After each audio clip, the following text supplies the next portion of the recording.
لیکن وہ ہمارے ذہن میں مستحضر نہیں رہتا، وہ ہمیں یاد نہیں رہتا، اور جب ہمارے معاملات کی باری آتی ہے ہمیں یہی عقیدہ آخرت بالکل بھول جاتا ہے، اور ہمیں پتہ بھی نہیں چلتا کہ ہمیں جو بھی ہم کام کر رہے ہیں اس دنیا میں، جو بھی ہمارے معاملات ہیں، اللہ کی بارگاہ میں کیا اس کا جواب دے پائیں گے؟ کیا ہم اللہ کی بارگاہ میں اپنے یہ جو معاملات ہیں اس کی جواب دہی کے لیے تیار ہیں؟ اور آپ سورہ انسان کو دیکھیے، سورہ دہر کو دیکھیے، سورہ بلد کو دیکھیے، اللہ تعالیٰ نے یہ ارشاد فرمایا اَيَحْسَبُ الْإِنسَانُ أَن يُتْرَكَ سُدًى، کیا انسان نے یہ گمان کر رکھا ہے کہ ہم اس کو ایسے ہی چھوڑ دیں گے؟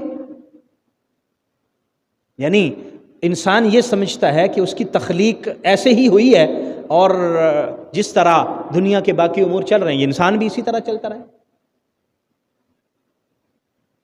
کیا انسان یہ سمجھتا ہے اس کو ویسے چھوڑ دیا جائے گا؟ کیا اللہ تبارک و تعالیٰ نے اس کو نطفے سے پیدا نہیں کیا؟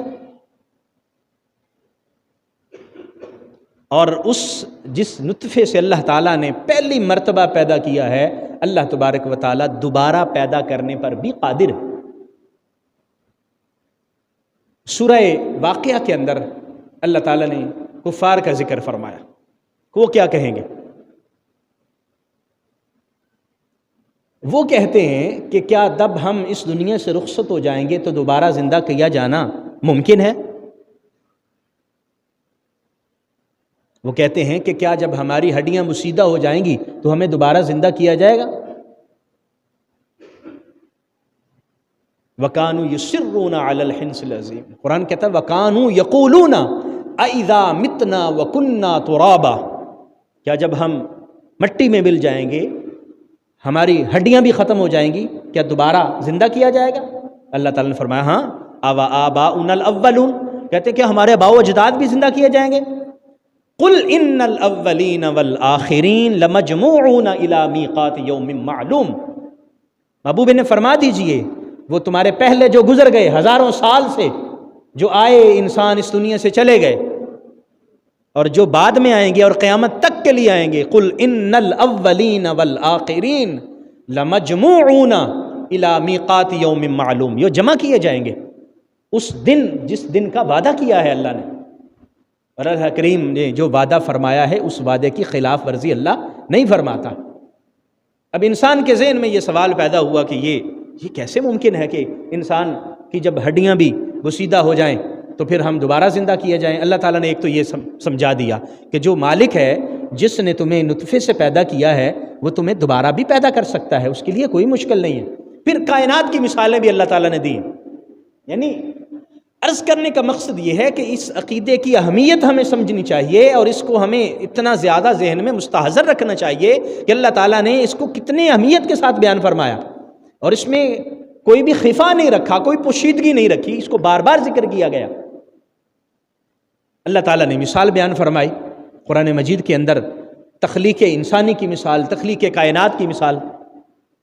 وَلَقَدْ زَيَّنَّا السَّمَاءَ الدُّنْيَا بِمَصَابِيحَ وَجَعَلْنَاهَا رُجُومًا لِلشَّيَاطِينِ، کائنات کو دیکھ لو، آسمانوں کو دیکھ لو، کیا ستارے سجائے نہیں گئے آسمانوں پر؟ پھر سورہ آبا میں اللہ تبارک و تعالیٰ نے سورہ نبا میں ارشاد فرمایا أَلَمْ نَجْعَلِ الْأَرْضَ مِهَادًا وَالْجِبَالَ أَوْتَادًا وَخَلَقْنَاكُمْ أَزْوَاجًا، کیا ہم نے یہ پہاڑ نہیں بنائے، اس زمین کو تمہارے لیے بچھونا نہیں بنایا؟ اتنے بڑے بڑے پہاڑ اللہ نے نہیں بنائے۔ انسان تو کوئی چیز بھی نہیں ہے، یہ چھوٹا سا پرزہ، وہ یہ سمجھتا ہے کہ دوبارہ اللہ کے سامنے کیسے پیش ہونا ہے، دوبارہ اللہ کے سامنے کیسے حاضر ہونا ہے۔ فرمایا زمین دیکھو بچھی ہوئی ہے، کتنی بڑی زمین ہے، تم سفر کر کر کے تھک جاؤ گے، زمین پوری نہیں ہوگی۔ آسمان دیکھ لو، آسمان میں کہیں تمہیں کوئی پھٹن بھی نظر آتی ہے؟ نہیں آئے گی نظر، بار بار دیکھو کہیں پھٹن نظر نہیں آئے گی۔ یہ اس مالک کی کاریگری ہے، جب اس نے پیدا کیا ہے تو پھر یہ مت بھولو۔ اللہ تعالیٰ نے فرمایا افعینا بالخلق الاول بل ہم فی لبس من خلق جدید، کیا یہ سمجھتا ہے انسان کہ ہم بھول گئے، ہمیں پتہ ہی نہیں ہے کہ ہم نے اس کائنات کو پیدا کیا ہے، کیا کیا کہ چیز کہاں کہاں بنائی ہے؟ انسان تو بھول سکتا ہے، انسان کو تو نسیان طاری ہوتا ہے، لیکن اس مالک کو نسیان طاری نہیں ہوتا۔ وہ اللہ نہیں بھولتا، وہ کائنات کے ذرے ذرے سے واقف ہے، اس نے ہر چیز کو اپنی کتاب مبین میں جمع کر رکھا ہے۔ لا رطب ولا یابس الا فی کتاب مبین، ہر چیز اللہ تبارک و تعالیٰ کی کتاب مبین میں محفوظ ہے۔ اور کائنات سے متعلق اللہ تعالیٰ نے فرمایا یوم نطوی السماء کطی السجل للکتب، آسمان کو ایسے لپیٹا جائے گا جیسے آپ اپنی رجسٹر، اپنے کاغذ، اپنے صفحات لپیٹتے ہیں، آپ کو پتہ بھی نہیں چلتا۔ کاپی آپ کے پاس ہے، آپ ایسے اس کو لپیٹ کے سائڈ پہ رکھ دیتے ہیں۔ کاغذ کا ٹکڑا آپ کے پاس ہے، آپ اس کاغذ کے ٹکڑے کو جیسے چاہتے ہیں فولڈ کر کے جیب میں ڈال لیتے ہیں، جیسے چاہتے ہیں پھینک دیتے ہیں، جیسے چاہتے ہیں جہاں مرضی رکھ دیتے ہیں۔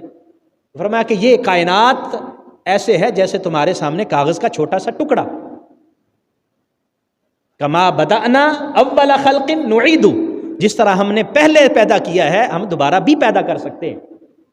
تو پہلی تخلیق ہماری اللہ کی ہے، اور پھر پہلا جب اللہ نے پیدا کیا تو اس وقت تو ہمارا کوئی وجود بھی نہیں تھا نا، ہم عدم سے وجود میں آئے، کچھ بھی نہیں تھے، اللہ تعالیٰ نے وجود دیا۔ اب اس کائنات میں رہے، اس کائنات میں ہمیں نام ملا، کوئی خاندان ملا، کوئی گھر ملا، کچھ رہنے کے لیے چند سال ملے، اب تو ہمیں وجود بھی مل گیا، نام بھی مل گیا، ہماری کوئی ہستی بھی موجود ہے۔